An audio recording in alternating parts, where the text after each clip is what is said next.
श्री गणेशाय नमः। ओम श्री सरस्वत्यै नमः। ओम श्री गुरुभ्यो नमः।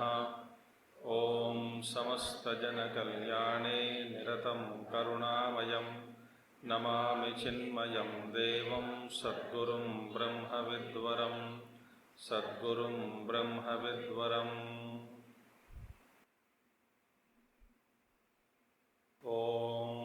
व्यासं वसिष्ठनप्तारं शक्तेः पौत्रमकल्मषं पराशरात्मजं वन्दे शुकतातं तपोनिधिं। व्यासाय विष्णुरूपाय व्यासरूपाय विष्णवे नमो वै ब्रह्मनिधये वासिष्ठाय नमो नमः। वसुदेवसुतं देवं कंसचाणूरमर्दनं देवकी परमानन्दं कृष्णं वन्दे जगद्गुरुं कृष्णं वन्दे जगद्गुरुम्।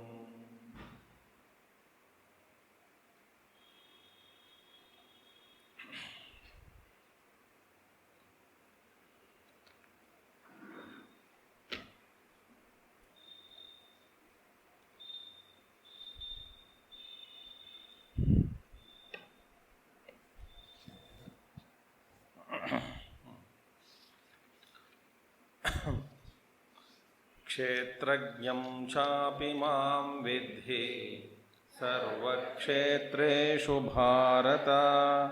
क्षेत्रक्षेत्रज्ञयोर्ज्ञानं यत्तज्ज्ञानं मतं मम। कल हम इस श्लोक का भाष्य पता नहीं कितने दिन चला है, तो भगवान आखिर में माने इस सब का तात्पर्य क्या है? ज्ञेय ज्ञेय ही है, ज्ञाता कभी ज्ञेय नहीं बनता। और ज्ञाता में ज्ञातापन भी एक औपचारिक रूप से कहा जाता है। क्षेत्रज्ञ को माने ज्ञाता को ज्ञाता है वहाँ पे, नहीं तो वास्तव में भगवान कहते हैं कि वो ज्ञाता भी, ये कहना ठीक नहीं है। ठीक है, तो ननु अयम एव दोषो जब दोषवत् क्षेत्र विज्ञातृत्वम, तो दोषयुक्त क्षेत्र का ज्ञाता बनना ही यह दोष है। तो भगवान कहते हैं न विज्ञान स्वरूपस्य एव अविक्रियस्य विज्ञातृत्व उपचारात् यथा उष्णतामात्रेण अग्नेः तप्तिक्रिया उपचारः तद्वत्। जैसे कि आग अग्नि है, अग्नि जलता है, माने जलने की जो क्रिया है अग्नि में वास्तव में नहीं है, वो स्वभाव है। तो वहाँ पे कोई क्रिया नहीं है, जलने की क्रिया, जलाने की क्रिया। इसी तरह यथा अत्र भगवता क्रियाकारकफलात्मत्व अभावः आत्मनि स्वतः एव दर्शितः अविद्याया अध्यारोपितैः एव क्रियाकारकादि आत्मनि उपचर्यते। तथा तत्र तत्र येनं वेत्ति हन्तारं प्रकृतेः क्रियमाणानि गुणैः कर्माणि सर्वशः नादत्ते कस्यचित् पापम् इत्यादि प्रकरणेषु दर्शितः तथा एव च व्याख्यातम् अस्माभिः उत्तरेषु च प्रकरणेषु दर्शयिष्यामः।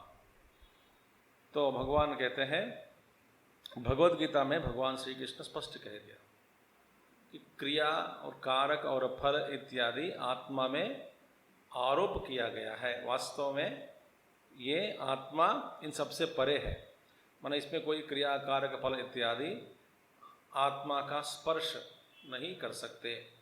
और भगवान भाष्यकार ने यहाँ पे याद दिला रहे हैं। दूसरे अध्याय का श्लोक, येनम वेत्ति हंतारम, दूसरा अध्याय में है ये श्लोक, 19वां श्लोक। प्रकृते ही क्रियमाणानि गुणैः ही कर्माणि सर्वशः, ये तीसरा अध्याय का 27 श्लोक, 27वां श्लोक। और दर्शितः माने इसमें क्या बताया गया, कर्म या कर्तापन या क्रिया, जो सोचता है कि मैंने इसको मारा, या दो वो सोचता है कि मैं मारा गया, दोनों में एक गलती है, ठीक है। और प्रकृति है क्रियमाणानि, सारी जो हमारे जैसे जो है, जो भी कुछ क्रिया चल रही है, जैसे एक मोटर जैसे, ये वासनाओं के कारण है। प्रकृति, ये वासना के कारण ही हमारे बुद्धि में अनेक प्रकार के संकल्प विकल्प, और मन बुद्धि में अनेक प्रकार के विचार, और मन में अनेक प्रकार के संकल्प विकल्प, फिर शरीर के द्वारा कार्य करना, कर्म करना। वास्तव में शरीर की जो स्थिति है, शरीर की उपलब्धि भी वासनाओं के कारण ही है। जैसा मन है, मन का स्वभाव, बुद्धि, ये शरीर मन बुद्धि का जो क्षेत्र भगवान ने जब जन्म से दिए हैं, इन सब का कारण क्या है, वासना। तो ये वासनाओं के कारण ही हमारी बुद्धि ऐसी है, वासनाओं के कारण ही मन ऐसा है, वासनाओं के कारण ही शरीर मिला है, और शरीर की जो गतिविधियां शरीर के द्वारा जो चलाते आ रहे हैं हम, ये सब वासनाओं के ऊपर ही आधारित है, ठीक है। तो प्रकृति है क्रियमाणानि, तो जैसे वासनाओं के जो प्रेशर, जो भगवान मन गुरुदेव कहते हैं वासना प्रेशर कहते हैं, दबाव, जोर, प्रभाव, वासनाओं, प्रबल वासनाओं के कारण बुद्धि में एक डेंट जैसा पड़ जाता है, एक दबाव पड़ता है। तो बुद्धि में परिवर्तन, बुद्धि का जो स्वरूप है वो परिवर्तित हो जाता है। क्यों? दबाव के कारण। तो इसलिए बुद्धि, और बुद्धि में अनेक प्रकार के विचार, दुर्विचार, सद्विचार इत्यादि अनेक प्रकार की इच्छाएं बुद्धि में, तो मन और संकल्प, तो शरीर इत्यादि सारे तो प्रकृति क्रियमाणानि, प्रकृति करवाती है। मगर अहंकार विमूढ़ आत्मा वो सोचता है कि मैंने किया है, सब मैंने किया है। यदि इस तरह के जो वासनाओं की उपलब्धि नहीं होती, तो आप जो कार्य अभी कर रहे हैं वो कभी नहीं कर पाते हैं, क्योंकि जैसा बीज वैसा ही पेड़। तो बीज है कारण, तो वासनाओं के कारण ही हम ऐसे हैं। तो वासनाओं को त्यागना है, तभी आत्मस्थिति मिलेगी, अपने आप में बैठना होगा, संभव है। तो नादते कस्यचित् पापम, फिर ये भगवान 5वां अध्याय में भी समझा दिया, 15वें श्लोक में, नादते कस्यचित् पापम इत्यादि प्रकरणेषु दर्शितः तथा एव च व्याख्यातम अस्माभिः। जैसे भगवान ने इन सब को दिखाया वे गीता में, उसी तरह हमारा व्याख्यान भी उसके अनुरूप हमने, जैसे भगवान ने बताया वैसा ही हमने व्याख्यान की। उत्तर विशेष प्रकरणेषु दर्शयिष्यामः। फिर आगे जो आने वाली जो गीता के अध्याय है 14, फिर इसी अध्याय के अंदर श्लोक है कुछ, फिर बाद में बाकी अध्याय उसमें भी हम दिखाएंगे। हंत तरहि, हंत तो गत्वा, तब तो फिर पूर्व पक्षी कहते हैं, आत्मनि क्रियाकारक फलात्मतायाः स्वतः अभावे अविद्याया च अध्यारोपितत्वे कर्माणि अविद्वत् कर्तव्यानि एव न विदुषाम इति प्राप्तम। अभी ये सिद्ध हुआ, तब अब हमको समझ में आ गया, यदि आत्मा में अविद्या के कारण क्रियाकारक इत्यादि अध्यारोपित हुए, इसके कारण अविद्वान अज्ञानी ही इस कर्म करने का अधिकारी है। माने अविद्वत कर्तव्यानि एवं, अविद्वान अज्ञानी ही कर्म करते हैं। कर्म माने मैंने क्या बताया आपको, क्रिया प्लस अहंकार, कर्तृत्व भाव इज इक्वल टू कर्म। कर्म माइनस अहंकार, केवल क्रिया रहेगी। तो शरीर के द्वारा जो क्रिया हम करते हैं उसके द्वारा बंधन में कोई पड़ता नहीं। क्रिया अलग है, कर्म अलग है। ठीक है, तो ये है। और तो भगवान के पूर्व पक्षी कहते हैं अविद्वत कर्तव्यानि एव न विदुषाम इति प्राप्तम। अब यह सिद्ध हुआ कि विद्वान जो ज्ञानी हैं वे कभी कर्म नहीं करते, माने अहंकार पूर्वक कर्तृत्व बुद्धि से कभी भी कोई भी ज्ञानी, माने कोई ज्ञानी नहीं करता कर्म। हमको दिखता है कि वो कर रहे हैं मगर वो क्रिया कर रहे हैं, शरीर के द्वारा धर्म का पालन जो भी है, जो उनके द्वारा जो किया जा रहा है उनमें से कोई कर्तृत्व भाव नहीं है, क्योंकि उनके द्वारा किया जा रहा है। ये सब कुछ कर्म है, सारे कर्म किए जा रहे हैं, वो वास्तव में उनमें कोई कर्तृत्व भाव नहीं है। फिर आप कहोगे ये कैसा पता लगता है हमको उनमें कर्तृत्व भाव है या नहीं? फिर आपको डांट पड़ेगी ये प्रश्न पूछने से। कैसे डांट पड़ेगी? अविद्या किसमें है करके प्रश्न देखा ना हमने, जिसमें है वो उसको निकालेगा, तो आपकी क्या कुजली है? तो आपका क्या कर्तव्य है? यदि आप में अविद्या है तो आप उसको हटाओ। किम तवस्यात्, वो भी भगवान ने पूछ लिया। सत्यम एवं प्राप्तम, सही बात, अभी तुम्हारी बुद्धि ठीक हो गई इतने क्लासेस के बाद। एतदेव च नहीं देहभृता शक्यम, एतदेव च, बस यही है, इसी बात को हम बार बार दोहरा रहे हैं। क्या है? नहीं देहभृता शक्यम इति अत्र दर्शयिष्यामः। ये भी 18वां अध्याय में 11वां श्लोक है। नहीं देहभृताम शक्यम, जो शरीरधारी है उनके द्वारा उनको ये आत्मज्ञान नहीं मिलेगा, उनके द्वारा आत्मज्ञान की प्राप्ति नहीं होगी। क्यों? क्योंकि देहभृता, देह के साथ तादात्म्य रखने के कारण, शरीर में ममत्व बुद्धि, अनात्मा में आत्मबुद्धि रखने के कारण ज्ञान संभव नहीं है। ऐसा हम आगे 18वें अध्याय में दिखाएंगे। सर्वशास्त्रार्थ उपसंहार प्रकरणे च समासेनेव कौन्तेय निष्ठा ज्ञानस्य या परा। ये गीता शास्त्र के जो उपसंहार प्रकरण है, आखिर में भगवान कहते समासेन एव कौन्तेय निष्ठा ज्ञानस्य या परा, 18वां अध्याय 50वां श्लोक। उसमें भगवान श्री कृष्ण स्पष्ट कह देते हैं इति अत्र विशेषतः दर्शयिष्यामः। उस श्लोक के व्याख्यान में हम फिर विशेष रूप से दिखाएंगे कि जब तक शरीर के साथ तादात्म्य होकर हम व्यवहार करते हैं तब तक ज्ञान की प्राप्ति नहीं होगी। सर्वप्रथम ये शरीर में ममत्व बुद्धि को त्यागना है। बार बार हम देखते आए हैं कि इस प्रपंच के साथ, माने इस जगत के साथ हमारा संबंध, इस भूलोक के साथ हमारा संबंध केवल शरीर के द्वारा ही है। और जितने भी हम संबंध हैं, बहुत सारे संबंधों को बना के रखे हैं, जैसे कि ये शरीर जैसा गिर जाता है उसी क्षण इस लोक से हमारा कोई संबंध नहीं रहता।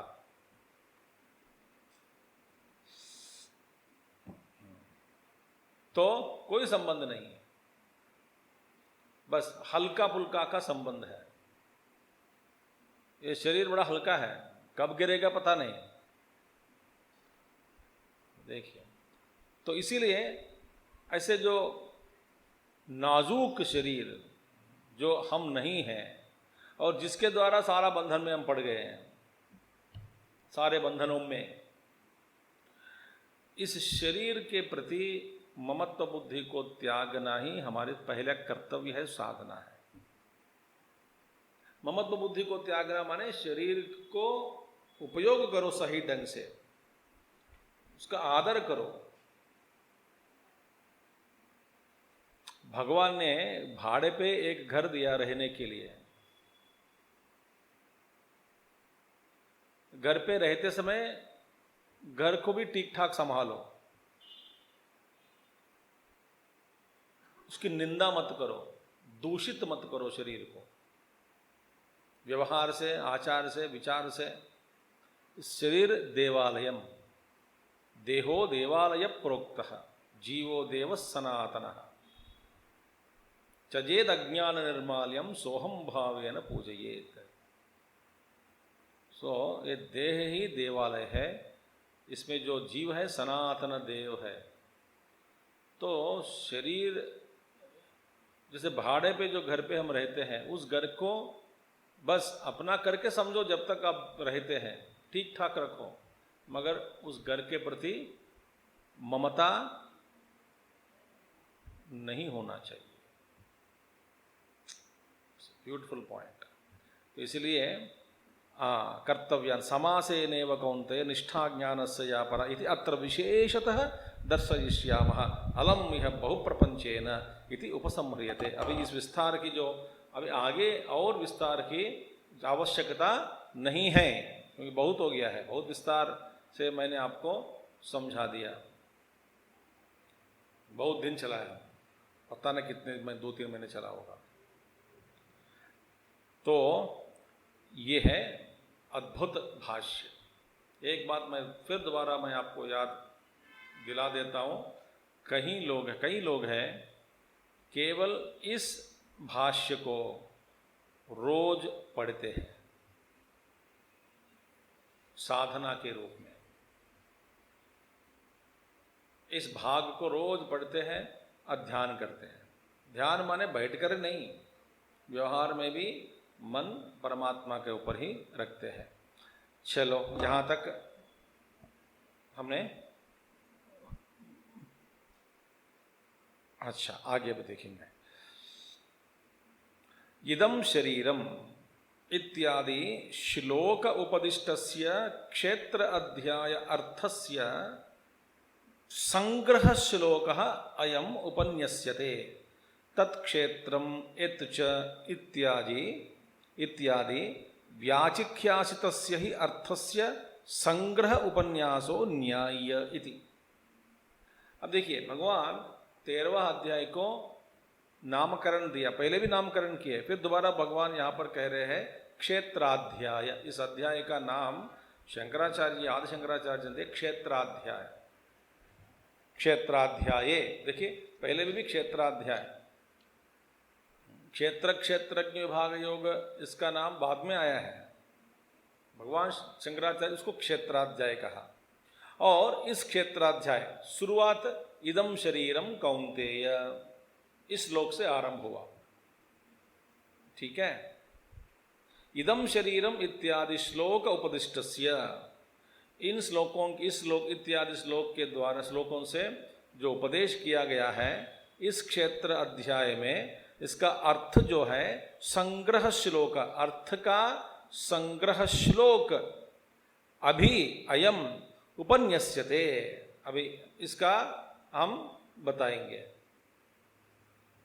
बताने के लिए संग्रह रूप में, तो क्षेत्र क्या है? इदम शरीरम, इदम शरीरम क्षेत्रमिति अभिधीयते। तो क्षेत्र का संग्रह रूप में, क्षेत्र का मतलब क्या है, उसको संग्रह रूप में बताइए। इस संग्रह रूप में बताने के लिए तत्क्षेत्रम यच्च इत्यादि, फिर जिस श्लोक से तत्क्षेत्रम यच्च यादृक्च है ना इत्यादि व्याचिख्यासितस्य ही अर्थस्य संग्रह उपन्यासो न्याय इति। इस श्लोक के द्वारा, इत्यादि श्लोकों के द्वारा संग्रह रूप में क्षेत्र का मतलब या अर्थ पढ़ाना उचित ही है, न्याय, ठीक है। क्योंकि बताने से पहले, विस्तार से बताने से पहले कोई विषय पहला संग्रह रूप से बताना जरूरी है। पहले संग्रह रूप में बता दो, तो उसी का विस्तार करो। तो पहले इदम शरीरम कौन्तेय क्षेत्रमिति अभिधीयते कह दिया, यह शरीर ही क्षेत्र है, ये कौन्तेय। फिर शरीर का लक्षण क्या है, शरीर में क्षेत्र में क्या क्या आ जाते हैं, उसको विस्तार पूर्वक बताना पड़ेगा। तो तीसरा श्लोक हम शुरू करेंगे आज। तत्क्षेत्रम यच्च यादृक्च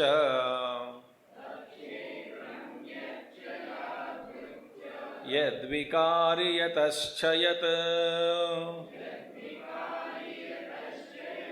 स च यो यत्प्रभावश्च तत्समासेन मे शृणु। तत्क्षेत्रं यच्छयादृक् च यद्विकार्यतश्च यत् स च यो यत्प्रभावश्च तत्समासेन मे शृणु। देखिए, अभी फिलहाल अज्ञानी जैसे हम सब हैं, हमारे लिए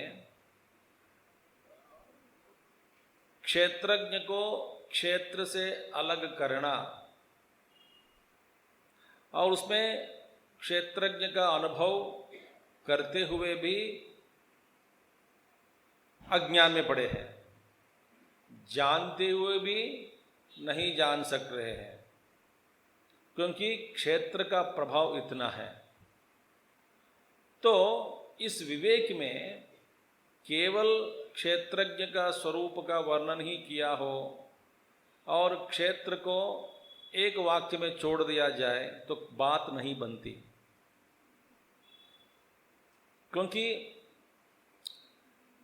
जितना विस्तार से क्षेत्रज्ञ के बारे में समझाना पड़ेगा, उसी तरह क्षेत्र के बारे में भी जानना जरूरी है। दोनों स्पष्ट होना चाहिए। आगे साधना के मार्ग पर चलते समय फिर कोई शंका उत्पन्न नहीं होना है। मार्ग पर चलते समय तो ये क्षेत्र है, एक क्षेत्रज्ञ है, और इन दोनों के बीच में ये माने विवेक, इन दोनों के बीच जो विवेक बुद्धि लगाकर ये अलग करना चाहिए क्षेत्रज्ञ और क्षेत्र को। इसी को हंस कहते हैं, हंस, परमहंस, परमहंस कहते हैं। परमहंस माने वो हंस क्या करेगा, पानी और दूध को अलग अलग करेगा।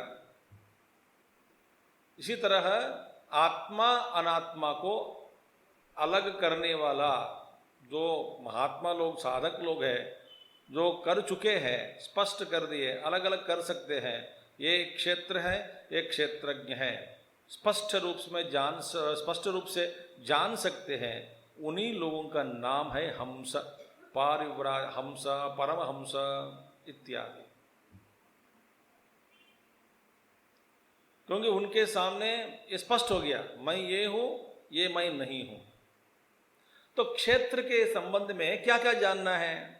भगवान क्षेत्र का पहला क्षेत्र क्या है इसको समझाने से पहले क्षेत्र के बारे में क्या क्या जानना है, जैसे क्वेश्चनर, जैसे प्रश्न पहले प्रश्नावली, माने इस क्षेत्र के बारे में तुम जानना हो, ये सारे प्रश्न पहले उठाओ, तो इन सारे प्रश्नों का जवाब ढूंढो और बाद में विस्तार से बताएंगे।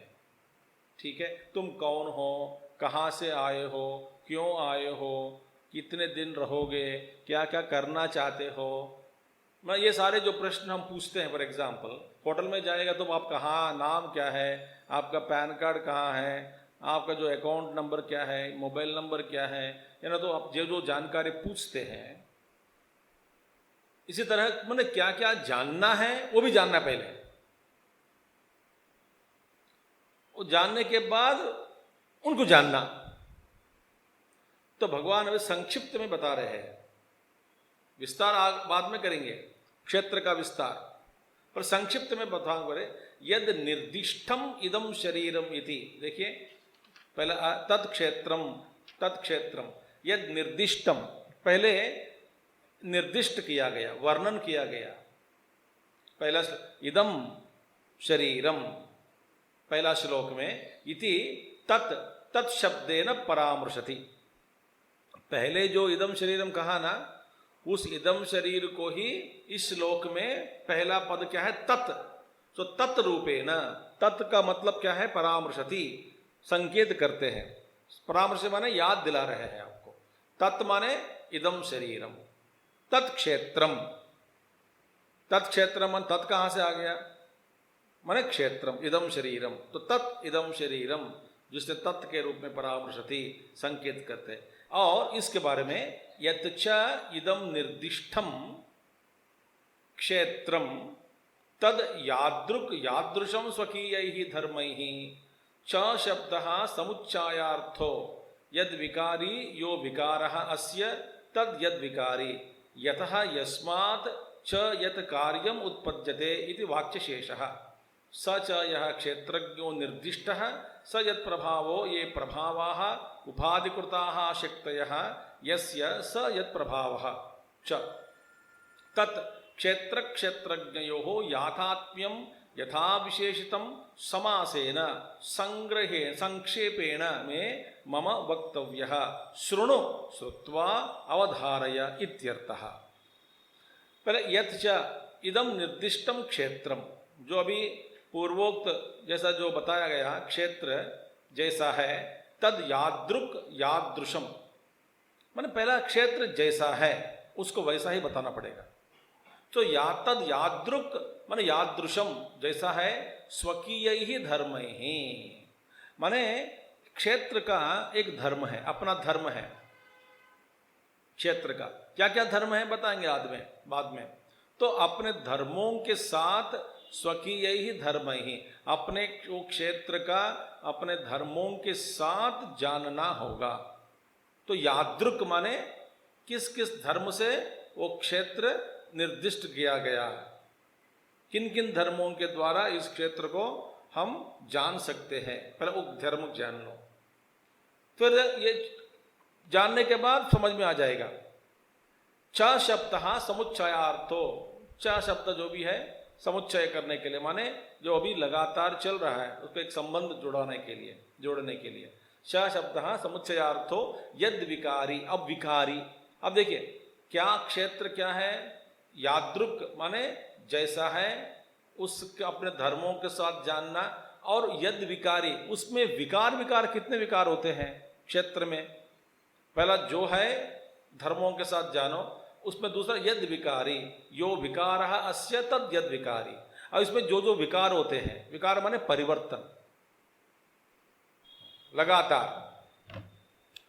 विकार, तो विकार जो होता है उसमें अस्य तद यद विकारी यतः यस्मात् च यत माने, और इस क्षेत्र में ही हाँ जिस कारण से जो जो निकलता है क्षेत्र में ही, ध्यान से सुनिए, क्षेत्र में ही कार्य कारण संबंध है, दोनों क्षेत्र में ही है। सो किन कारणों से क्या क्या कार्य निकलता है, सारा क्षेत्र में ही है। क्षेत्र में एक कार्य कारण बन गया, क्षेत्र में एक दूसरा पदार्थ कार्य हो गया, वह कार्य फिर दूसरे पदार्थ के लिए कारण बन गया। सो यतस्य यत माने कौन सा ये पदार्थ क्षेत्र में कहां से निकली, जिस कारण से जो कार्य निकलता है, निकला है, निकलेगा, जो भी है उसको भी जानना है, बताएंगे आप ही आपको। तो पहले क्या क्या बता रहे हैं सुनिए। पहला क्या है, क्षेत्र क्या मतलब क्या है, अपने धर्मों के साथ उसमें क्या क्या विकार होते हैं वो भी जानते हैं, और उनमें से कौन सा कारण से क्या क्या कार्य निकलते हैं वो भी जानना चाहिए। 3 हो गया। और इसलिए यतः यस्माच्छ यत कार्यम उत्पद्यते इति वाक्यशेषः। यतः यस्मात् माने यत कार्यम उत्पद्यते, कार्यम उत्पद्यते जोड़ना चाहिए, वाक्यशेषः वो संबंध जोड़ना चाहिए। यतः यत माने कार्यम उत्पद्यते, यतः यत कार्यम उत्पद्यते, किससे कौन सा कार्य क्या मिलता है, क्या क्या उत्पन्न होता है, किस कारण से कौन सा कार्य का उत्पन्न होता है, ये भी जानना है। तो अभी देखिए क्षेत्र के बारे में क्या क्या जानना है। क्षेत्र क्या है, क्षेत्र के धर्म क्या है, उनमें क्या क्या विकार होते हैं, चेंजेस, ठीक है। और चौथा क्या है, किस कारण से क्या निकलता है कार्य, 5। ये सब जानना है। भगवान कह रहे हैं मैं बताऊंगा आपको, ये सब सारे चीज बदी, इंडेक्स बना दिया। इंडेक्स,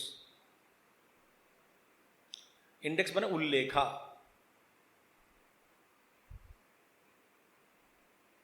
उल्लेखा कहते हैं, उल्लेखा इंडेक्स को। तो पहले उल्लेखा लिखो, लिखने के बाद स च यह क्षेत्रज्ञो निर्दिष्ट, और जिसको क्षेत्रज्ञ कहते हैं,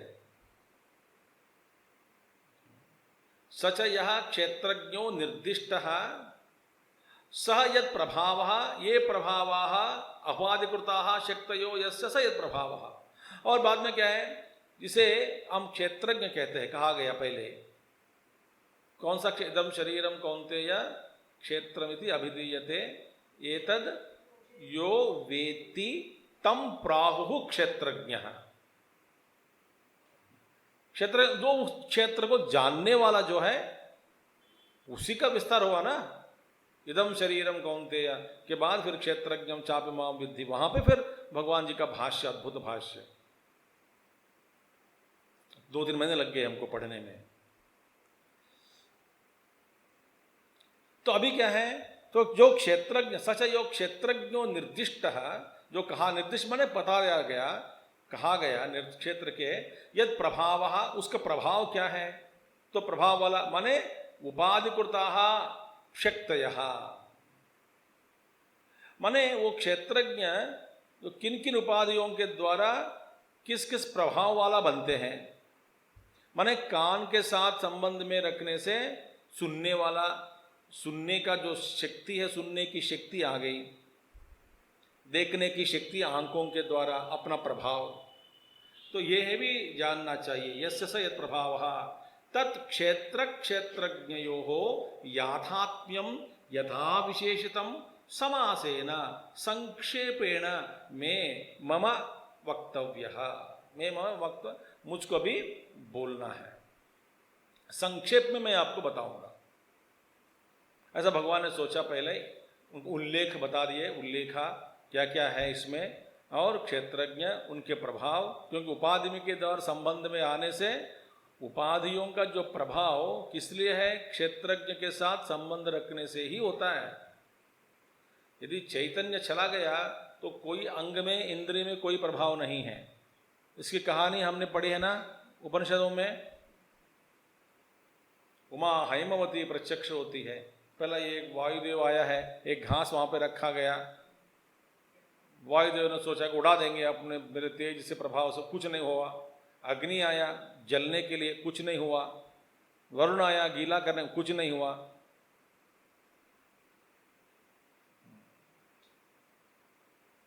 तो इसी तरह जो क्षेत्रज्ञ के बिना सब बेकार, कोई काम में नहीं आता, चेतना नहीं रहेगी। तो क्षेत्र क्षेत्रज्ञयोः याथात्म्यम, माने क्षेत्र और क्षेत्रज्ञ यथा विशेषितम, मैंने जैसे पहले बताए गए उन विशेषणों के साथ जानना है। क्षेत्रज्ञ क्या क्या है, क्षेत्र का क्या है, पूरी जानकारी मिलनी चाहिए, होनी चाहिए, जानना चाहिए। जानने के बाद, तो इसीलिए जानने के लिए समासेन संक्षेपेण में मम वक्तव्यः, अभी मैं तुमको सुनाऊंगा, सुनो, सुनो, श्रुत्वा अवधारय इत्यर्थः, सुनकर तुम अवधारण करो, माने निश्चय करो, निर्णय करो। निर्णय पर पहुंचना माने अच्छा ये क्षेत्रज्ञ है, ये क्षेत्र है। पहले समझो, सुनो, समझो, फिर बाद में मनन करो, बाद में निर्णय पर पहुंचो। श्रुणो श्रुत्वा अवधारय इत्यर्थः, ये सारी चीजें भी माने भगवान अभी देखिए, पहले क्षेत्र, अर्जुन का प्रश्न क्या था, क्षेत्र क्षेत्रज्ञ क्या है, प्रकृति क्या है, पुरुष क्या है, ज्ञानम क्या है, ज्ञेयम क्या है। 13वां अध्याय का विषय क्या है, ये 6 विषय। ठीक है, अच्छा। तो पहले भगवान क्षेत्र से शुरू किया, बाद में क्षेत्रीय प्रकृति है, और पुरुष पूर्णत्वाद पुरुष वही क्षेत्रज्ञ है। तो ये पदों के पीछे जो अर्थ है उसको हम समझाएंगे। व्यक्ति एक ही है, अलग अलग नाम से पुकारा जाता है। कब किस समय किसके सामने कौन सा रूप तुम्हारा होता है बताओ। तुम मैनेजर हो कब ऑफिस में, और घर पे एक पिता हो या पति हो या तो बेटे हो, तो तत्व एक ही है, पर अलग अलग नाम किस लिए दिया, किसके संबंध में दिया है, ये सब फिर बताएंगे इस अध्याय में, ताकि हमारे जो ध्यान करने के लिए स्पष्ट हो जाता है कि ये पुरुष है, ये क्षेत्रज्ञ है, ये ज्ञान है, ये ज्ञेय है, एक प्रकृति है, ये क्षेत्र है, स्पष्ट होना चाहिए। तो अभी इसीलिए भगवान कह रहे हैं दोनों का ज्ञान होना जरूरी है, क्षेत्रज्ञ और क्षेत्र दोनों।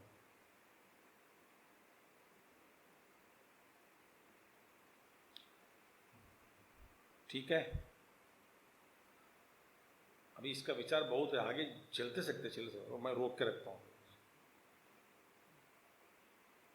अच्छा, तत्क्षेत्र क्षेत्रज्ञयोः याथात्म्यम विवक्षितम स्तौति श्रोत्र बुद्धि प्ररोचनार्थम। अब देखिए, कोई विषय पढ़ाने से पहले विषय की स्तुति करना है। विषय की स्तुति करने से श्रोता में श्रद्धा बढ़ेगी। कोई वक्ता आया, वक्ता का परिचय क्यों देते हैं?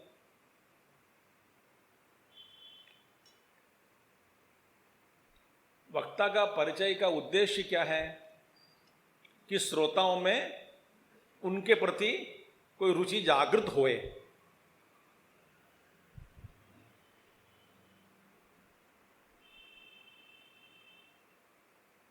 कुछ लोगों का परिचय सुनते ही फिर नीरस हो जाएंगे सब लोग सुनने वाले,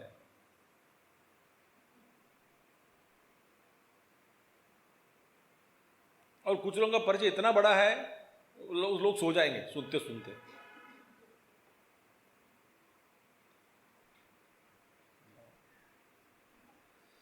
और परिचय में भी किस तरह तरह के श्रोताओं के सामने कौन सा भाग परिचय में, अपना परिचय देते समय किस विषय को ही परिचय देना है और किस विषय के बारे में परिचय नहीं देना है, ये भी होना चाहिए ज्ञान।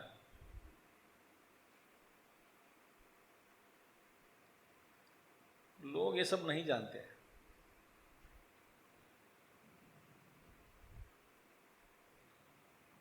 अब कोई एक बड़े डॉक्टर आए एक जगह पे, उससे हुआ एक महात्मा जी, मैं उसी दिन था वहीं एक आश्रम में।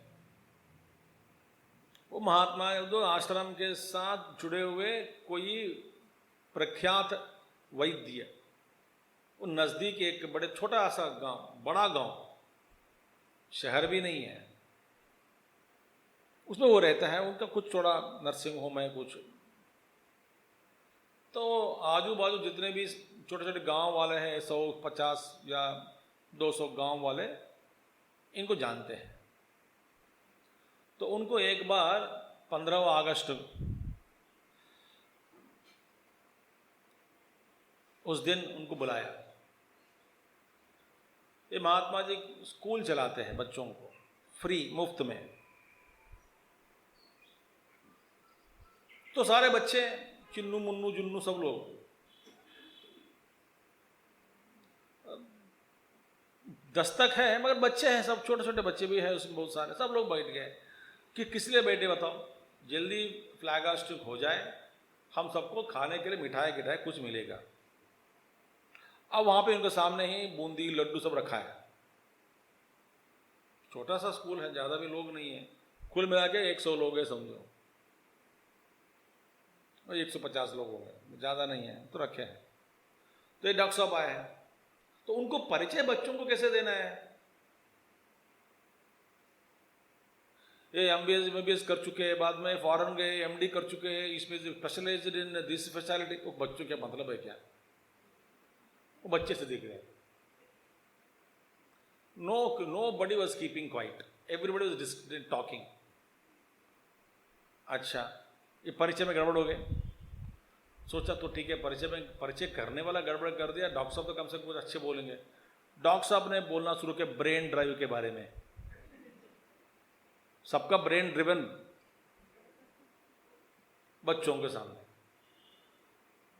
ब्रेन ड्राइव, जिसको ब्रेन ही समझ में नहीं आता है क्या है। पहले छोटे छोटे बच्चे हैं, 6th क्लास 7th क्लास, वो क्या समझते हैं लोग? देश की आर्थिक परिस्थिति कैसी है, पॉलिटिकल प्रॉब्लम कैसा है, ये सब समझ पड़ा दिया आधा घंटे में। सब लोग इतना चंचल हो गए, कोई सुनना नहीं चाहता। कैसे सुनेंगे? उठकर जल्दी लड्डू खाएंगे, वहां पे दिख रहा है लड्डू, जल्दी लड्डू बांटो, पहले बूंदी बांटो, मिक्सचर बांटो। नहीं, चलो बोला। तो फिर इनके बाद में फिर मैं आया हूं, वहां पे लोकल श्रेष्ठ गण है, तो मैं वहां पे स्वामी जी बता, बैठ जाओ, तुम भी बैठो, बोलो बोलो बोलो। बस जैसे मैंने कहानी शुरू की, सब लोग फिर एकदम सचेत हो गए, ऐसे देखने लगे, मजा, जोक, मस्ती, मौज, हंसी सब चला, एकदम चेतना आ गया सब में। उनके सामने अथा तो ब्रह्म जिज्ञासा बोलना है क्या?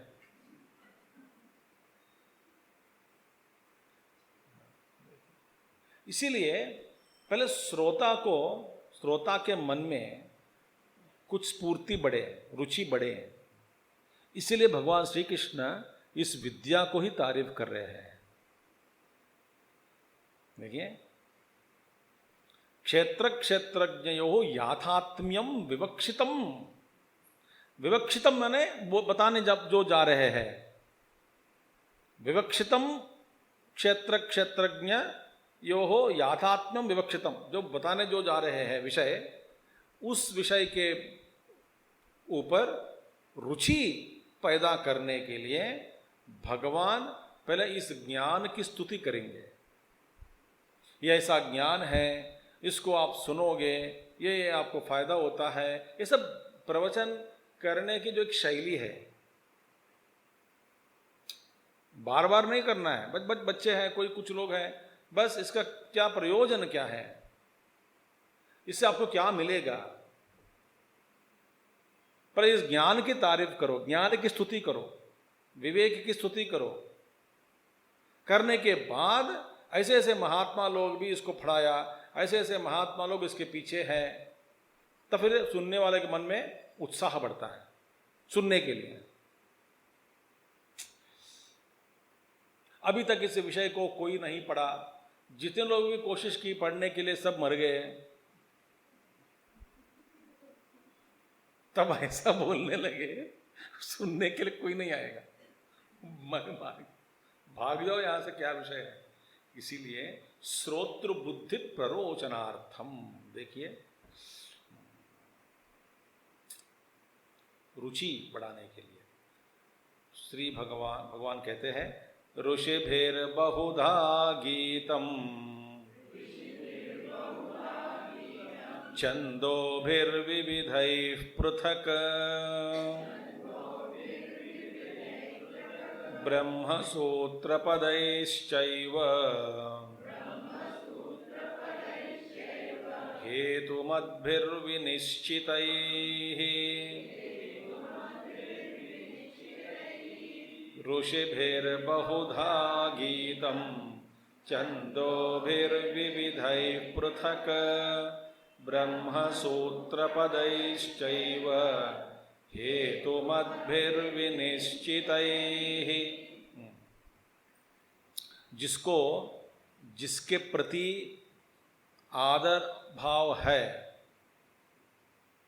उनको सामने रखते हुए कोई विषय को इसका प्रस्ताव में लाया, तब व्यक्ति को उस व्यक्ति में जिसके बारे में बताया जा रहा है आदर सत्कार होने के कारण ऐसे व्यक्ति भी किया है, बताया, तब तुरंत श्रोता में रुचि बढ़ेगी, है कि नहीं।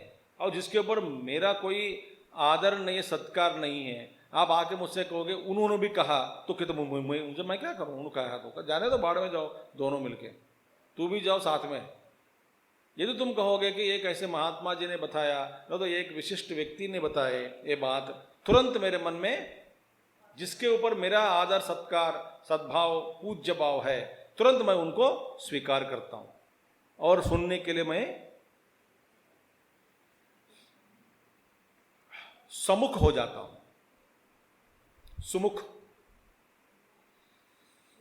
सुमुखी बनूंगा, ना विमुखी, ना तो विमुखी बनूंगा। तो अर्जुन के मन में ऋषियों के बारे में, आर्ष ज्ञान के बारे में, वेदांत के बारे में, मुनियों के बारे में पहले तो ज्ञान कर चुके हैं, प्राप्त कर चुके हैं, बड़ी श्रद्धा है, आस्तिक की बुद्धि है। तो सिर्फ ऋषि लोग कह रहे हैं भाई, हम नहीं कह रहे हैं। क्या कहते हैं? ऋषिभिः वसिष्ठादिभिः। वशिष्ठ ऋषि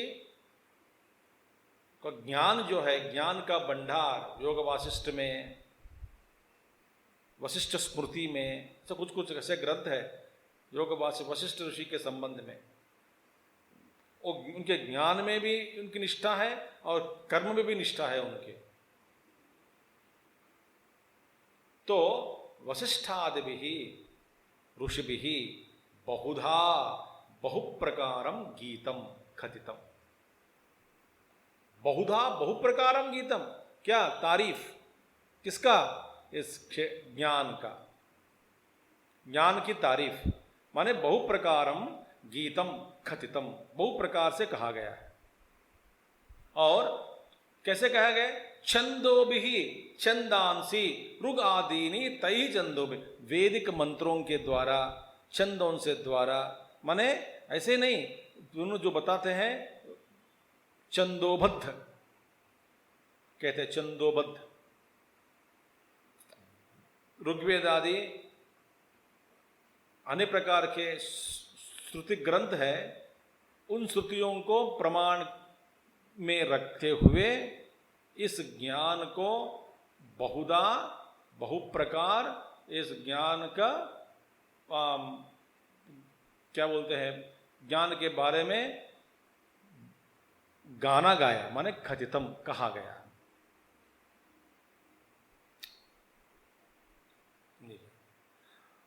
चंदांसी ऋग आदि दीन तैः चंद विविधैः नाना प्रकारैः, अनेक प्रकार। आप पढ़ोगे, ब्रह्मसूत्र पढ़ोगे, या तो वशिष्ठ गीता पढ़ोगे, योग वासिष्ठ इत्यादि ग्रंथ पढ़ेंगे, आपको पता लग जाता है कितने कितने कोणों से एक ही ज्ञान, एक ही तत्व बहु प्रकार से बताया गया। क्योंकि आदमी के मन में, व्यक्ति के मन में किसी भी प्रकार का संशय नहीं रहना रहे, सुनने के बाद अलग अलग ढंग से, अलग अलग प्रकार से, अलग अलग उदाहरणों से, अलग अलग कहानियों के द्वारा योग वासिष्ठ में एक ही तत्व, योग वासिष्ठ में इत्यादि ग्रंथ, कई ऋषि हैं, मुनि लोग हैं, उपनिषद ऋषि हैं,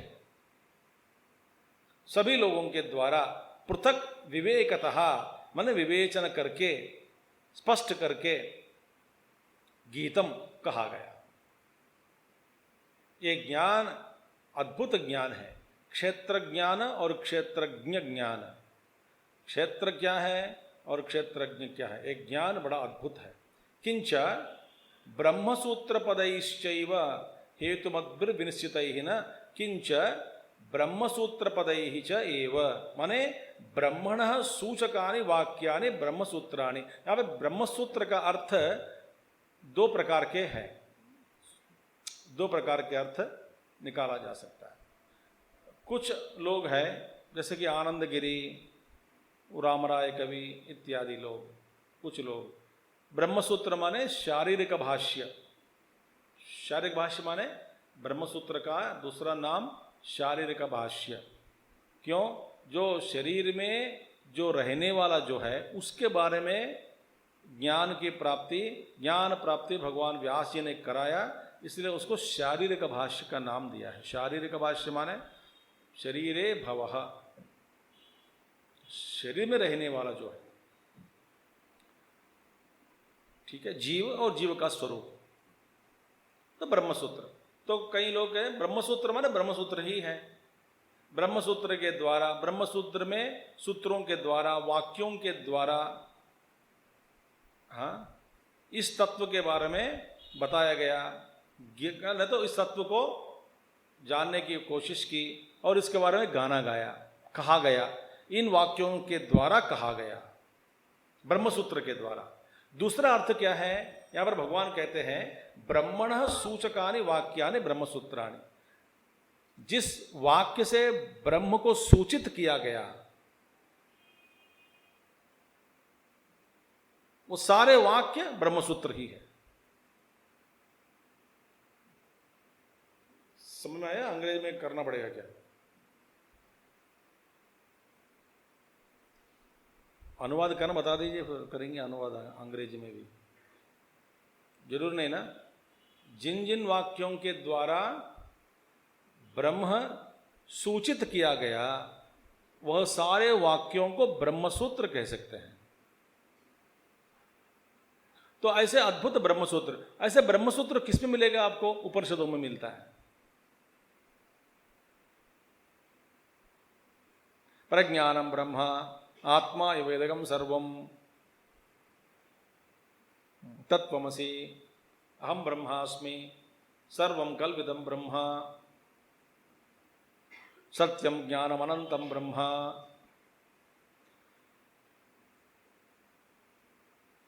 इत्यादि वाक्यों के द्वारा ब्रह्म का ज्ञान कराया या कराया जाता है।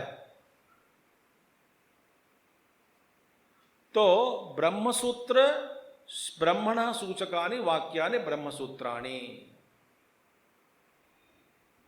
तो ब्रह्मसूत्र माने केवल व्यास जी से लिखित शारीरिक भाष्य ही नहीं है। सो यहां पे ब्रह्मसूत्र माने उपनिषद, क्योंकि उपनिषदों में ही ये बात बार बार कही गई। क्या बात? जीव और ब्रह्म ऐक्य बोध और ब्रह्म स्वरूप का निर्णय, निर्धारण किया गया कि ये है ब्रह्म, माने ये है।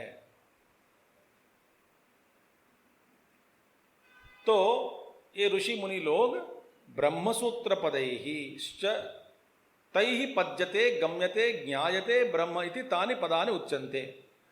क्यों भाई? ब्रह्मसूत्र पद माने तैहि, उन ब्रह्म सूत्रों के द्वारा, उन पदों के द्वारा, पद्यते, पद्यते माने गम्यते, माने ब्रह्म को हम पहुंच सकते हैं, ब्रह्म के पास ब्रह्म का ज्ञान कराया जा सकता। तो ब्रह्म पद्यते पाया जाता है, गम्यते माने पहुंचा जाता, पहुंच सकते हैं, ज्ञायते जाना जाता है, ब्रह्म इति तानि पदानि उच्यन्ते। जिन जिन वाक्यों के द्वारा ये ब्रह्म का ज्ञान हो सकता है, ब्रह्म तक हम पहुंच सकते हैं, पद्यते गम्यते ज्ञायते ब्रह्म इति तानि पदानि उच्यन्ते। इन सारे पदों को, पद माने वाक्य या पद, वाक्यों को हम ब्रह्म सूत्र कहते हैं। तो इन ब्रह्म सूत्रों के द्वारा भी ऋषि मुनि लोग ब्रह्म तत्व के बारे में कहा गया, कह चुके हैं। ठीक है? ये वच क्षेत्र तैः ये वच क्षेत्र क्षेत्रज्ञयोः याथात्म्यम गीतम इति अनुवर्तते। बस इसके द्वारा क्षेत्र और क्षेत्रज्ञ के याथात्म्य माने जैसे जो है, जैसा क्षेत्र है वैसा ही पढ़ाओ, समझाओ क्षेत्र के बारे में, और जैसा क्षेत्रज्ञ है वैसा ही क्षेत्रज्ञ का ज्ञान कराओ। माने जो जैसा है वस्तु का ज्ञान, याथात्म ज्ञान माने जैसा जो वस्तु है उस वस्तु का ज्ञान वैसा ही करावे।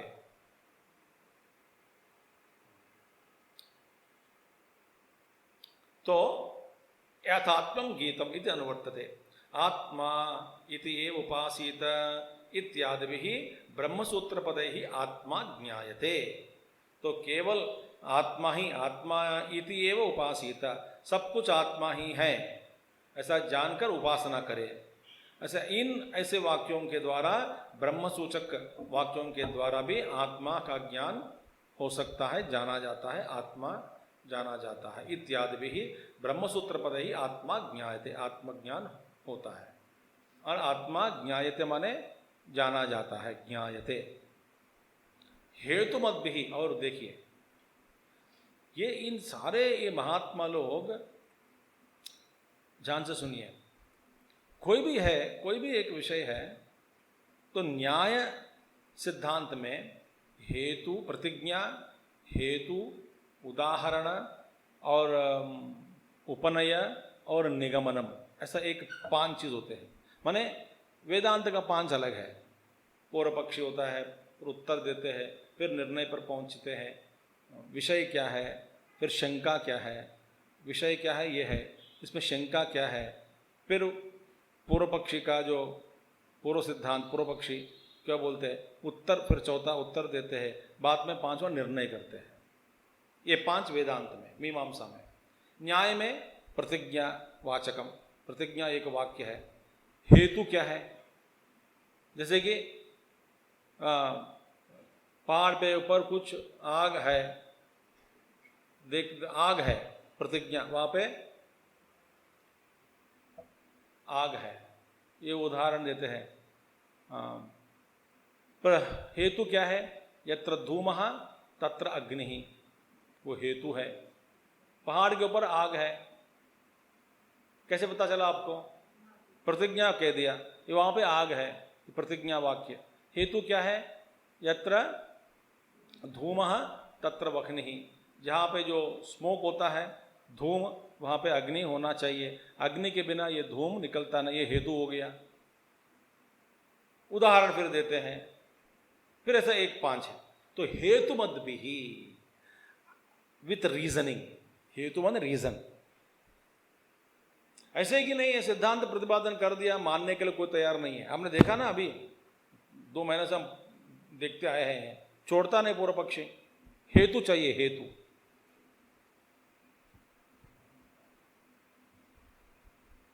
ब्रह्म एक वस्तु है, क्या हेतु है, क्या है, क्यों, कौन माने, कैसे माने,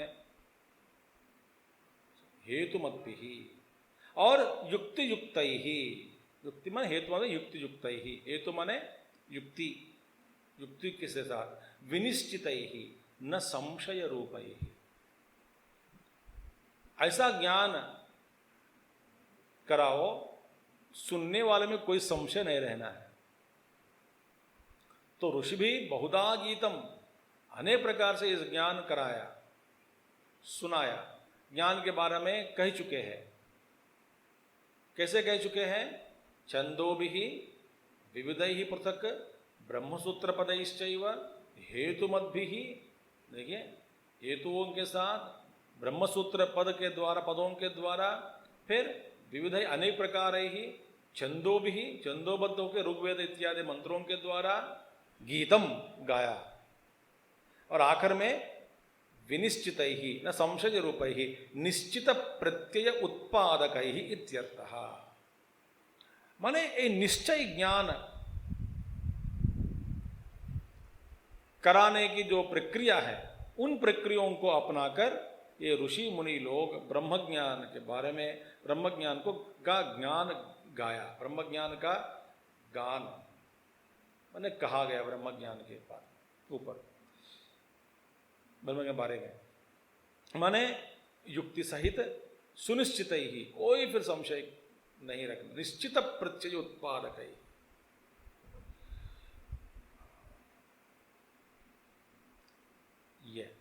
ये है ऐसा ज्ञान, ऐसा अद्भुत ज्ञान, क्षेत्र और क्षेत्रज्ञ का ज्ञान जरूरी है।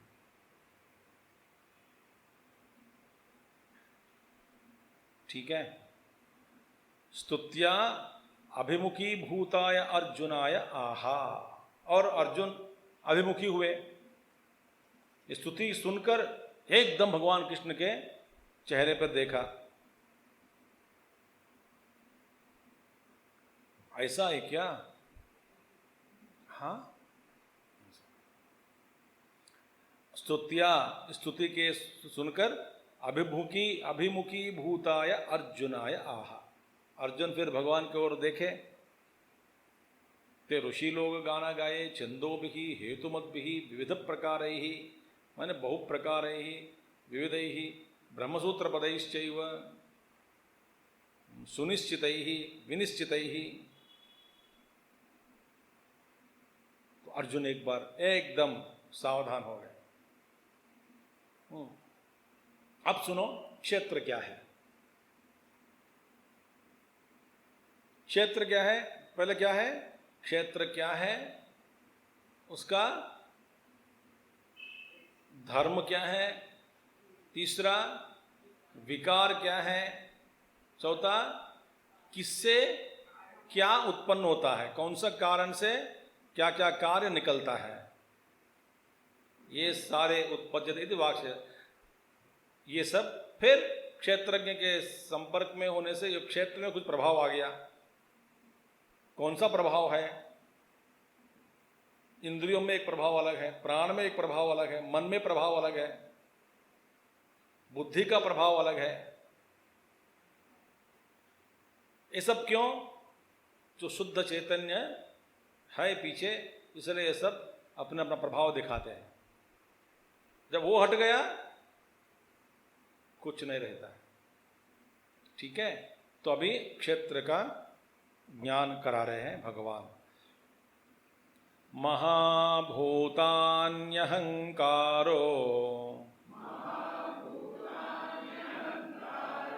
बुद्धिरव्यक्तमेव च इंद्रियाणि दशैकं च पंचचेन्द्रियगोचराः महाभूतान्यहंकारो बुद्धिरव्यक्तमेव च इंद्रियाणि दशैकं च पंचचेन्द्रियगोचराः।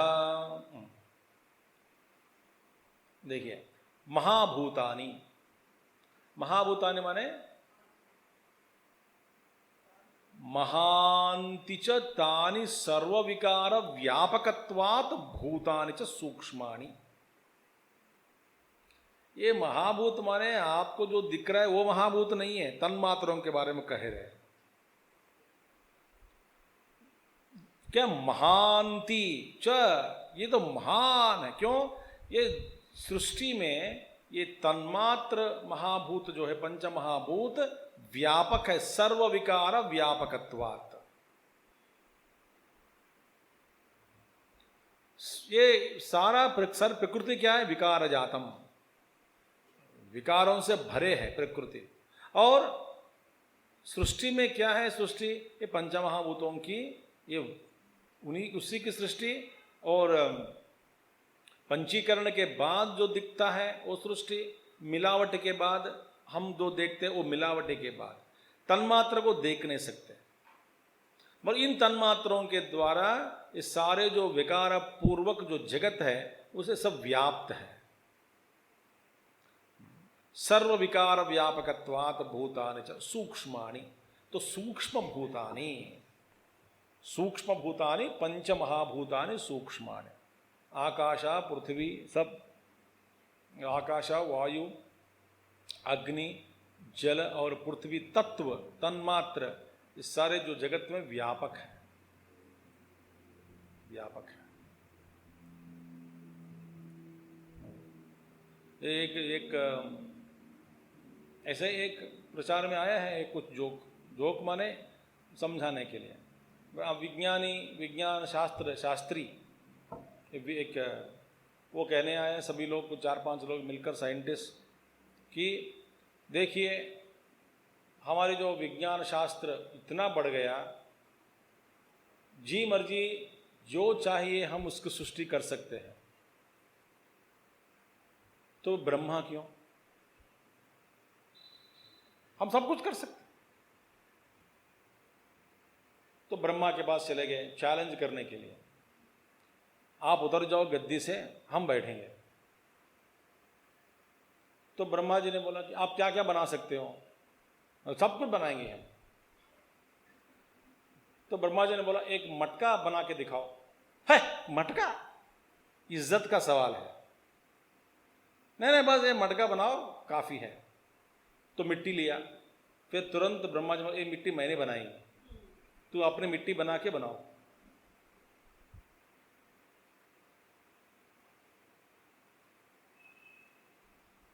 बताओ, मिट्टी बना के तुम बनाओ। वायु को मैंने बनाया, अग्नि को मैंने बनाया, मैंने माने सृष्टिकर्ता मैं हूं। तो चुप हो गया। तो यह अहंकार, कोई जरूरी नहीं हम सब कुछ करेंगे, सब कुछ करेंगे, सब कुछ करेंगे। प्रकृति के कुछ नियम हैं, उन नियमों को कोई एक मनुष्य खोज करके उपयोग में ला रहा है, ठीक है। उसमें कुछ ऐसे नियम धर्म भी है जो उपयोग में नहीं लाना चाहिए। ऐसे ऐसे नियमों को भी आजकल लोग लाकर प्रकट करके उपयोग कर रहे हैं। वो बड़ा डेंजर होता है। प्रकृति करने दे रही है,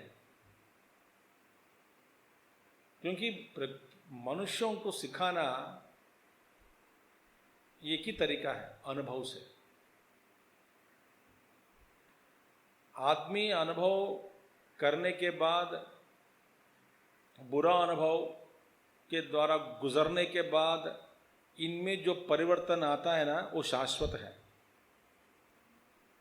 मार खाने के बाद जो इनको सिखाया, बताया, बदलो बदलो, सुनकर भी एक दो दिन के लिए बदलेंगे, फिर स्वभावस्तु प्रवर्तते।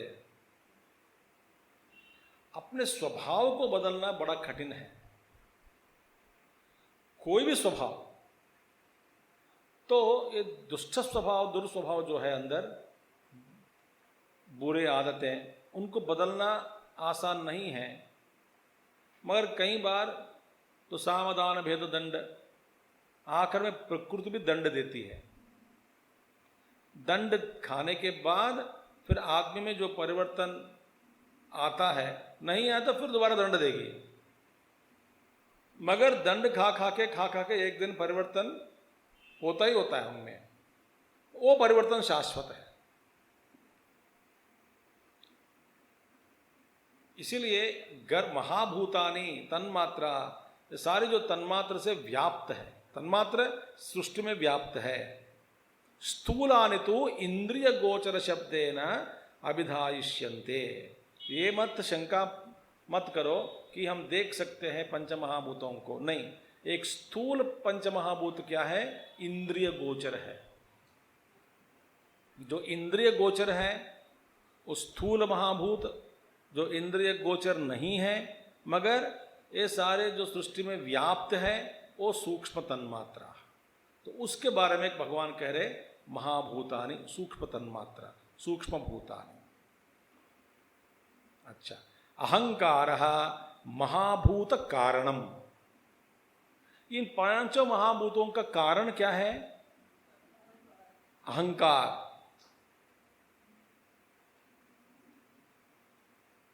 अहंकार, समष्टि अहंकार।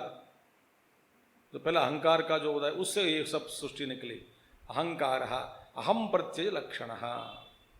जो अहम प्रत्यय रूपी अहंकार जो है वो है उसका कारण। इसलिए हमारा अहंकार ही स्थूल महाभूतों का कारण है। स्थूल के पीछे सूक्ष्म भी है। व्यष्टि अहंकार ही कारण है। शरीर की प्राप्ति का कारण क्या है? अहंकार। अहंकार से फिर उत्पन्न हुए इच्छाएं इत्यादि। तो और अहंकार कारणम, अहंकार का भी कारण क्या है? महत्तत्व कहते हैं, नहीं तो बुद्धि कहते हैं, बुद्धि।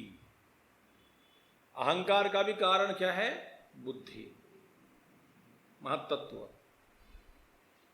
क्या बुद्धि के अध्यवसाय लक्षणा, माने निश्चय, अधि अवसाय माने एक निर्णय पर अवसान, निर्णय के पर पहुंचने वाली जो है बुद्धि है, एक अवसान स्थिति पर ले जाएगी। और यह बोलते ये यही है, यही मेरे निर्णय है। निर्णय माने अधि अवसाय लक्षणम, निश्चयात्मिका बुद्धि ही। तो निश्चयात्मिका बुद्धि क्या है? अहंकार का भी कारणम। तो तन्मात्रों का कारण अहंकार, अहंकार का कारण बुद्धि, तत्कारणम। बुद्धि का कारण क्या है? अव्यक्तम एव च। अव्यक्त माने मूल प्रकृति, माया मूल प्रकृति, अव्यक्त, ये सब एक ही पद, ये कारण है। तो मूल प्रकृति, यहां देखिए, मूल प्रकृति कारण बुद्धि का, बुद्धि कारण बन गया, बुद्धि में उत्पन्न हुई अहंकार, अहंकार होता है, अहंकार के कारण अपनी जारी सृष्टि, समष्टि के तौर पे भी यही है मूल प्रकृति। तो मूल प्रकृति ही तत्कारणम, अध्यवसाय लक्षणा तत्कारणम, बुद्धि का कारण अव्यक्तम एव च।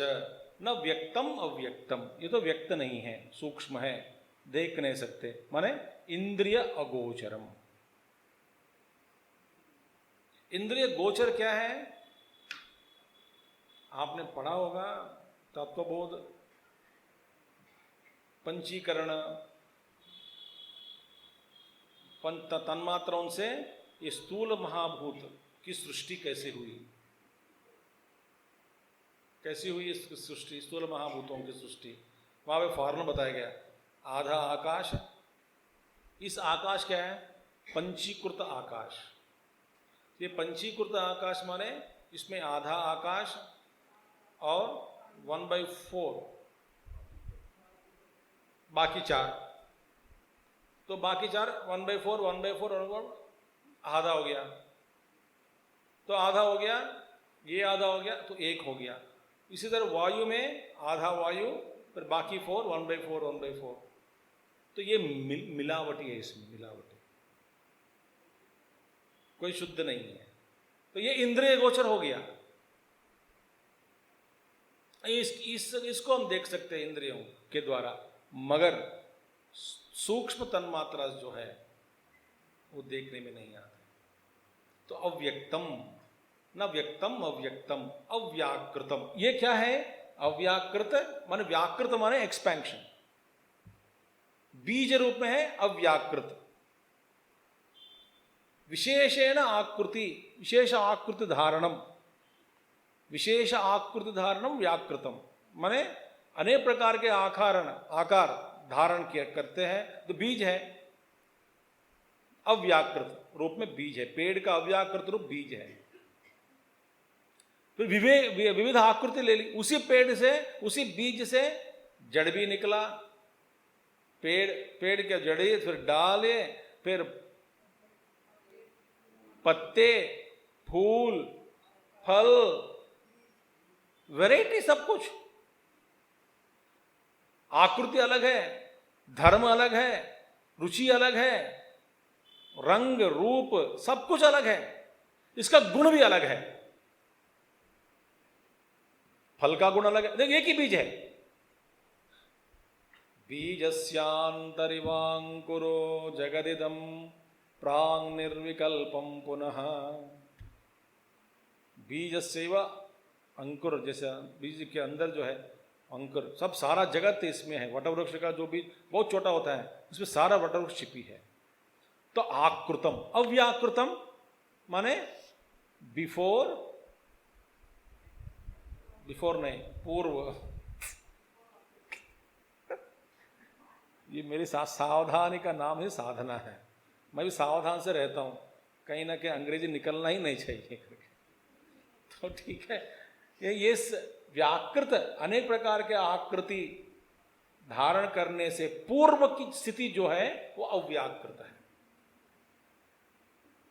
सृष्टि पहले से पहले, व्याकृत होने से पहले सूक्ष्म नहीं, स्थूल नहीं, सूक्ष्म सृष्टि भी सब। तो इसलिए विराट में देखिए, इस स्थूल सृष्टि में रूप, एक एक रूप दूसरे रूप से अलग अलग हो गया है। सूक्ष्म में रूपारूप स्थिति, सब कुछ मिल गए मगर डिजाइन बनी है वहां पे, रूप अरूप स्थिति। जैसे कि आप कपड़े को काटने के बाद एक टुकड़ा से हाथ बनता है, एक टुकड़ा से पॉकेट बनता है इत्यादि, मगर काटने से पहले दर्जी एक अपना पेन से एक आकृति पर डालता है। उधर आकृति डालने के बाद कपड़ा में, कपड़ा एक ही है मगर आने वाली जो स्थिति है, तो उसकी पूर्व कल्पना इसमें हम देख सकते हैं। फिर भी एक अनेक नहीं हुआ, ये एक ही है, मगर आने वाली जो आकृतियां हैं उसका आप एक नतीजा, उसका एक नतीजा नहीं, उसका एक झलक लगता है आपको, माने होने वाला जो एक है, एक बीज रूप में आप देख सकते हैं। वो स्थिति है हिरण्यगर्भ में रूप अरूप स्थिति। उससे भी पूर्व अव्याकृत प्रकृति। तो अव्याकृतम, अव्याकृत क्या है? ईश्वर शक्ति ही। अव्याकृत ईश्वर शक्ति ही। ऐसा अव्याकृत करके छोड़ने से प्रकृति ईश्वरीय शक्ति, ईश्वर शक्ति ही। मम माया दुरत्यया इति उक्तम। भगवान ने कह दिया मम माया, ये मेरी माया है, मेरी पत्नी है, मेरी अधीन में है, शक्ति है।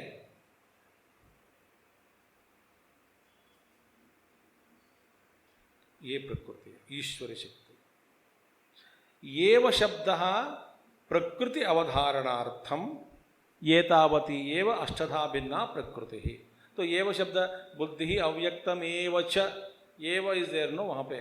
तो एव माने प्रकृति, अवह प्रकृति को विशेष रूप से बताने के, दिखाने के लिए यहाँ पे इसके उपयोग किया गया।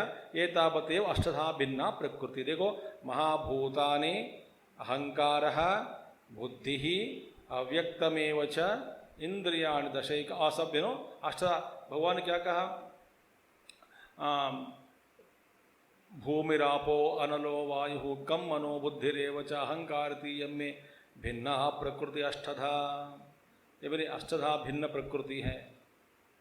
यहाँ पे इंद्रियाण दशैकम च इंद्रियाण दश, वहाँ तक महाभूतानि अहंकारः बुद्धि, महाभूतानि 5, अहंकार 6, बुद्धि 7, अव्यक्त 8। ये पहले पंक्ति जो है अष्टधा प्रकृति हो गई, है ना? भिन्ना प्रकृति अष्टधा। और उसके बाद में इंद्रियाणि दश, श्रोत्रादीनि 5, बुद्धि बुद्ध्यादि उत्पादकत्वात् बुद्धीन्द्रियाणि वाक्यानि आदीनि 5, कर्म निर्वर्तकत्वात् कर्मेंद्रियाणि तानि 10। देखिए सिंपल, ज्ञानेन्द्रिय 5 और कर्मेंद्रिय 5, पूरा 10 हो गया। ऊपर 8, ये 10 मिलाओ 18 हो गया। तो श्रोत्रादीनि 5, बुद्धि उत्पादकत्वात् बुद्धीन्द्रियादीनि वाक्य। अच्छा, एकं च किं तद मन एकादशम संकल्पादि आत्मकम। एकम च इंद्रियाणि 10, then एकम च, एकम means one thing extra is added. What is the extra 11th one? मनः। एकम च मनः। अब पूरा कितना हुआ? 8 + 10 + 1 19। पंच च इंद्रिय गोचराः, 5 तरह तरह के विषय, 5 विषय। 19 + 5 24। ये तत्व सांख्य योग में इन 24 तत्वों का निर्धारण किया गया। और पातंजलि योग शास्त्र में क्या आएगा? 25वां कौन है? ईश्वर, इन सबसे जो परे है। ठीक है, वो तत्व नहीं है, इन तत्वों से परे है। पंचच इंद्रिय गोचरा शब्दादयो विषया तानि एतानि सांख्याः चतुर्विंशति तत्वानि आचक्षते। वाणी आदि 5 कर्मेंद्रिय और ज्ञानेन्द्रिय 5 और मन 1 और इंद्रिय शब्दादय विषय वस्तु 5 पूरा मिलकर 24 हो गया। ये सब क्या है? क्षेत्र। हाँ, और तद विकारी बताए ना, ध्यान से सुने। क्षेत्र क्या है? इसका विस्तार यह है क्षेत्र। तद विकारी, यद विकारी, यद विकारी आए ना, विकार क्या है? आने वाले जो श्लोक में विकार बताएंगे। अथ इदानीम आत्मगुणा इति यान आचक्षते वैशेषिकाः ते अपि क्षेत्रधर्मा एव न तो क्षेत्रज्ञस्य इति आह भगवान। वैशेषिक, वैशेषिक लोग वे कहते हैं, वैशेषिक मत वाले वे कहते हैं वे कहते हैं, देखिए आत्मा के गुण हैं कुछ 26 या कुछ गुण लगाते हो, आत्मा के गुण, आत्मा के गुण बोलते हैं। वास्तव में आत्मा के गुण नहीं हो सकते, धर्म नहीं हो सकते। तो भगवान कह रहे हैं वैशेषिकों के द्वारा आत्मा के जो गुण करके जिन जिन गुणों को कहा गया कि आत्मा के धर्म या गुण, भगवान कृष्ण भगवान कह रहे हैं यहाँ पे, वो आत्मा के गुण नहीं हो सकते हैं, वो भी क्षेत्र में ही हैं। कल देखा ना हमने, ज्ञाता में कुछ है ही नहीं, तो ये क्षेत्र में ही है। ते अपि क्षेत्र धर्मा एव न तो क्षेत्रज्ञस्य, वे भी क्षेत्र के धर्म ही हैं, क्षेत्रज्ञ का नहीं है। इति आह भगवान। फिर ये क्षेत्र धर्म और क्या है, इसके विकार क्या है? इच्छा द्वेष सुखम दुखम संघातश्चेतना धृतिः एतत् क्षेत्रं समासेन सविकारमुदाहृतम्। इच्छा द्वेष सुखम दुखम संघातश्चेतना धृतिः एतत् क्षेत्रं समासेन सविकारमुदाहृतम्। ये हर कल देखेंगे। ओम पूर्णमदः पूर्णमिदं पूर्णात् पूर्णमुदच्यते पूर्णस्य पूर्णमादाय पूर्णमेवावशिष्यते। ओम शांति शांति शांति। हरि ओम श्री गुरुभ्यो नमः। हरि ओम। सद्गुरुनाथ महाराज की